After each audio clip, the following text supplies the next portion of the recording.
Hey guys, so this video is a draw along with me tutorial, and since I enjoy drawing interesting things put together, it's a katydid and a candy apple. There are three options. So you can either sketch along with me, or I have these two free printouts, and the first one is lighter lines. Oop, if we can show it on the camera. Lighter lines, so they're more of just a guide that you can draw right over. The candied apple and the katydid, and then some close-ups of some katydids. Or this other one has more bold lines and some fun katydid facts on it. Those will be in my bio. If you print it on cardstock, then you'll be able to build up a little bit more layers with the colored pencil than you can with printer paper. So let's draw. All right, so one thing that I think can be helpful when we're going in and starting a new drawing, just make sure that we're in the right mindset. I know that sounds a little kooky, but make sure we're setting out our expectations to just be open to being creative and doing our best and enjoying the process. Sometimes when I start a new drawing, I kind of have a picture of it in my mind, and it doesn't always translate onto paper. And that's okay. It's just gonna be a new opportunity to learn and practice and have fun with it. And here I like to set up my little photos and decide how I want this composition. So we're gonna see which one of these katydids is kind of what we're going for here and fits best with our candy apple. You don't have to use, obviously, a fancy iPad or anything like that. You can look at a couple pictures, sketch them out first, and then sketch it again once you get it how you want. But this just sometimes makes it a little bit faster. Decide how we want it. Crop in on it a little bit so it's not in the center of the picture. Make it a little more interesting. I think that guy looks like we'd have to move his legs a bit to make him work well. And just kind of play around here. Let's see what the sizes, angles. Oh, this guy's so cute. Or gal, I think the ones with the little pokey thing at the back. That is I'm going to have to look up the word because it's where they deposit the eggs from, I believe. I like this one, I think, best for the angles. You might move that back foot, that farther foot a bit more to be on the apple better. Let's see. Decide between this one. Gotta get it perfect. Just kidding. It's not gonna be perfect. Or this guy. I like this one better. But I like kind of like the lighting on this other guy. So we're gonna keep him over here as a reference to look at, or if you wanted to try that one instead. Then we're just gonna work on our sketch. And having a good photo reference is one of the most important things because most of us cannot remember, right? Like what a katydid looks like, even if we just looked at one, really, without a photo reference, unless it's something you're looking at daily. And then another thing is we really do want to make sure our sketch is pretty solid before moving on, but those are, some of your most important parts to creating a good piece. Probably not most important. There's a lot of elements. And get these basic shapes out, and then we can tweak it a little bit as we go. And this is sped up a little bit, so feel free to pause whenever you need to. Or rewind.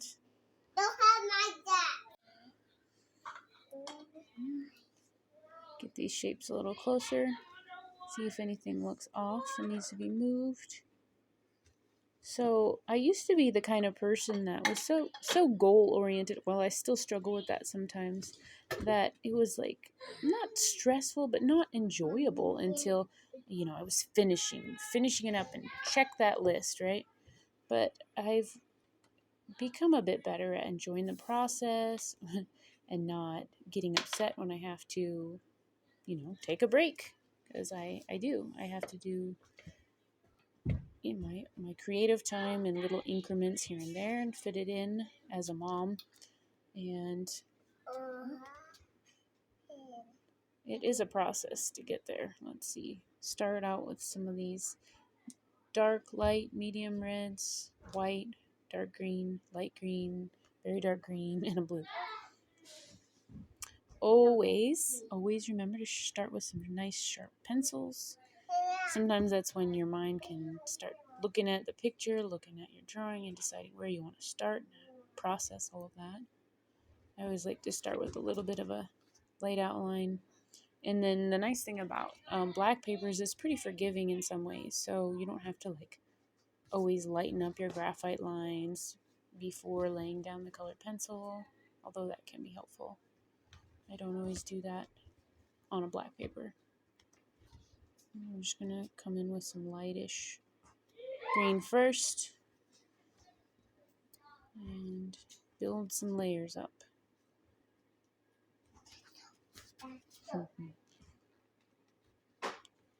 Get these nice long legs going. This basic outline here. See how we're doing. Of course, it's not going to look exactly like what we have over there on the iPad. That's okay. Going to make it our own thing. Get a little detail started. Make sure we have these legs in the right spot. Probably not exactly. And let's look at these feet a little closer because they're so interesting. They kind of have these little segments to them, and then that long little grabber toe hook might come in handy if you were a katydid. And katydids only live for about one season, so less than a year most of them.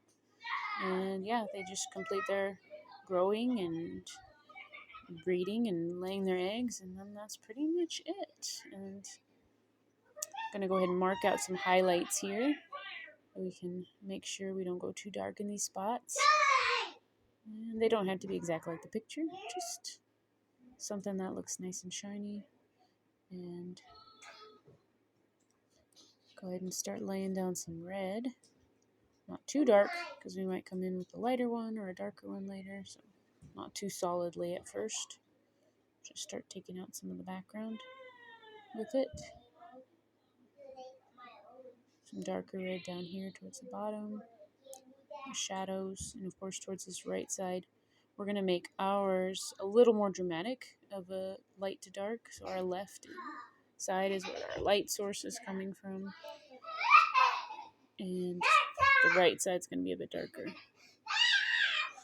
A bit of what you call a chiaroscuro effect, that light to dark.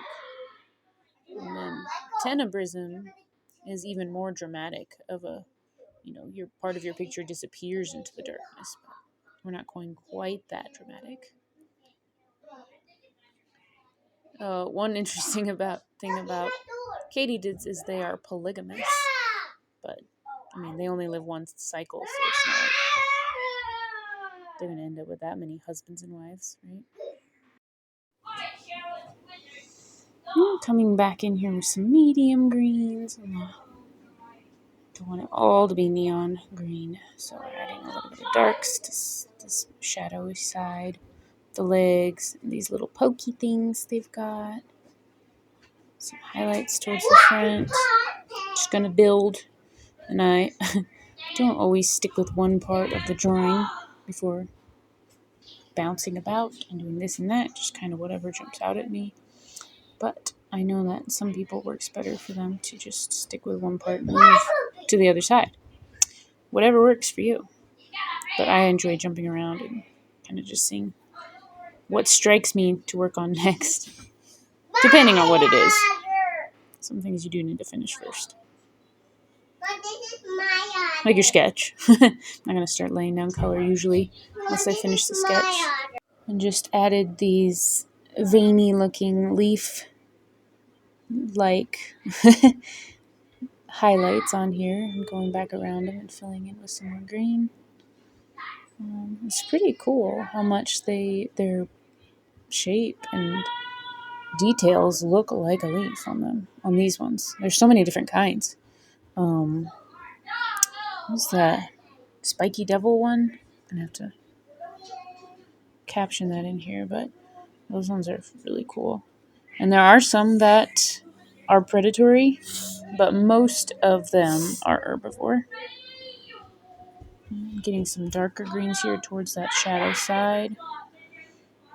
And we don't want them to disappear completely, but we want to show clearly where our light's coming from, make it all make sense, sort of finish the color part so that all of the background is filled in. Just kind of keep blending it down as we go.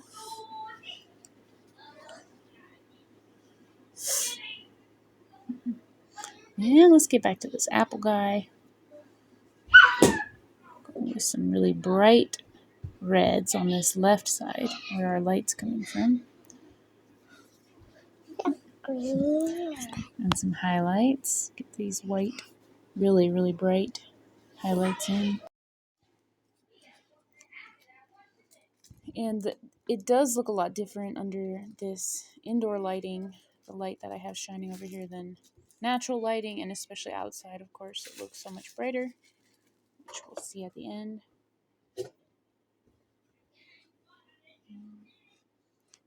Kind of blending down as we go, so it takes out a lot of the black background coming through. And one way you can blend is by using your white. Then it will make it a lighter color. And I'm back with some red down here. Don't want it to get too bright in this middle part.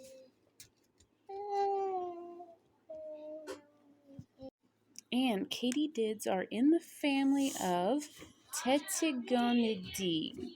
Tetygonidae? And they are also called bush crickets. And the name katydid is onomatopoeic or poic from the sound they make, the three sound. Katydid. And that's where that comes from.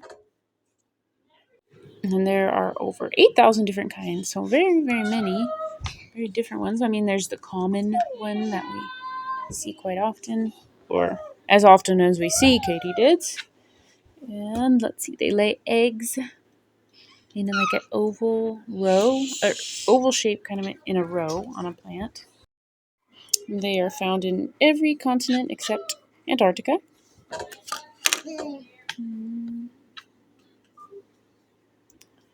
And this apple part is probably going to take the longest part of this whole drawing, but it's not too bad. I thought it would take a lot longer than this. We're making some pretty good progress.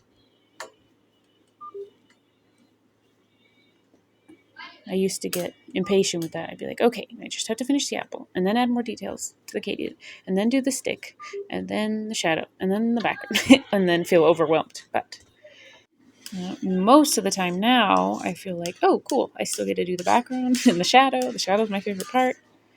And I don't know, perspective change, I guess. I'm not in a rush as much. And I used to procrastinate a little bit more too. I would get nervous about starting the next part and kind of just keep playing with what I was working on just a little bit longer. So it would take a lot longer. And since my time is now more limited, since I mostly just draw during one nap time of the day, I get right to work. I don't procrastinate as much, but that comes from partly from practice and discipline, and partly from, knowing that I will only have a little time to do it. Now, these little antennae have a bit of bright green on the ends and a little bit of red here towards the bottom, or the base of them. Make sure and blend those nicely together. Make sure they're highlighted pretty nicely so we can see them. Some bright green, a little bit of white maybe. And in a little bit, I might pull up a close-up of the face so we can see a little more detail there. And get a little bit of detail on these legs here. Some shadowing to separate them from each other. Kind of segmented body area up here. Good job. And I'm going to brighten this back up just a little bit. We can see this little guy. And we had fun on our walk the other day, walking home from the park. It was getting dark, and we could hear the normal crickets and all different kinds of bugs and stuff, but we heard a click, click, click, click. And we said, I think that's a katydid. And we would pass a few trees later and hear it again. It was kind of like a sound.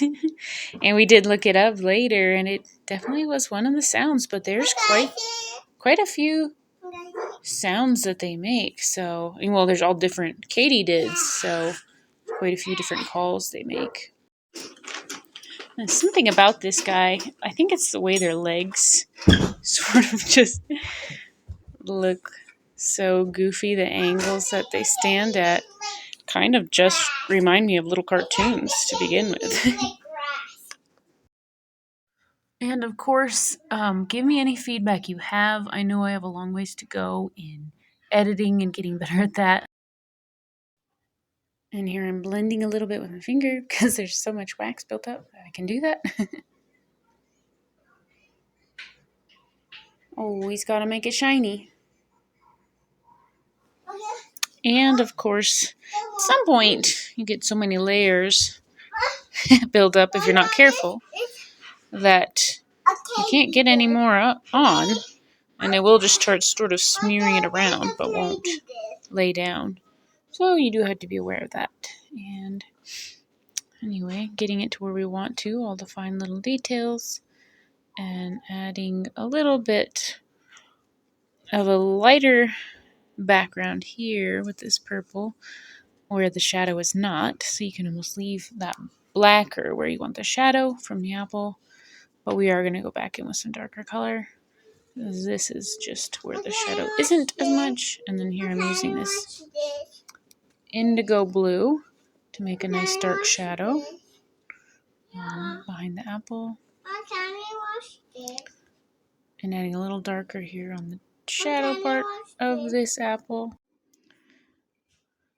A little red so it doesn't disappear altogether. Shadows behind these feet a little bit.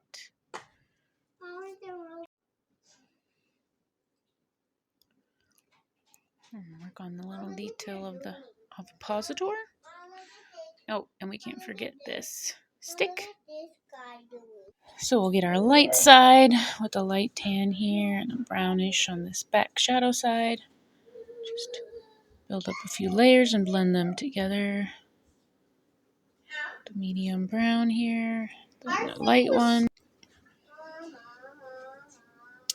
And of course, there's several ways to blend. You can just build up the layers and add pressure to kind of blend and melt them together. And you can use a blending stick. Let's do some more shadow down here around the base. And a blending stump, stick, or whatever. You can blend with your fingers sometimes.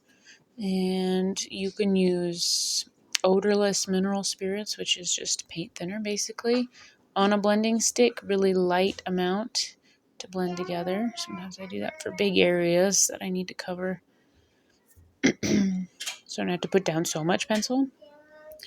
Make it a little bit lighter in the background of the air, atmospheric background. I'm using just the green because it was handy.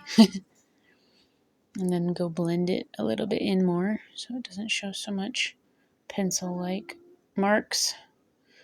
And I do try to do my shading in circles, even if they're like longish oval circles, but Just helps to not leave straight, scratchy lines that way.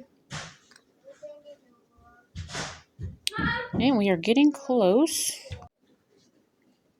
Get our blending stump out. Just kind of blend it together. Smoother. Okay, and then let's go ahead and get that close-up of a face. Oh my. Very funny looking from the front. It's hard to find any side pictures close up. We'll just try to zoom in on our one we already have here. Well, there's not a whole lot of tiny detail we can get when we aren't cropped in too much closer, but a little bit. Cute little eye. Do a little more detail around the base of the stem. Show where the candy is. And we are pretty much done. Of course, I could always keep fiddling with them. That doesn't do anyone any good when you just keep going with them. Sometimes you even ruin them if you don't stop at some point. Sometimes you might just have to pretend that you're on an episode of Ink Master or the Great British Baking Show or something. Artists, you have 1 minute left. Put your pencils down. Almost. A few white highlights. Never hurt anybody. A little more differentiation here. Object shadow on our candy. Stick into the table. And make this table a little lighter so you can see the shadow a little better. And of course you got to make it your own. You got to decide how bright or how dark you want it to be. How moody you want it to be. Blend this all. And I'll show you a picture of it in outdoor lighting in a little bit. It shows some of the atmospheric details a little bit more than it does on indoor lighting. It's very different under this bright light here. But I hope you all enjoyed this and let me know what you think. And if you drew it, of course, that would be so fun to hear. And thank you so much for watching.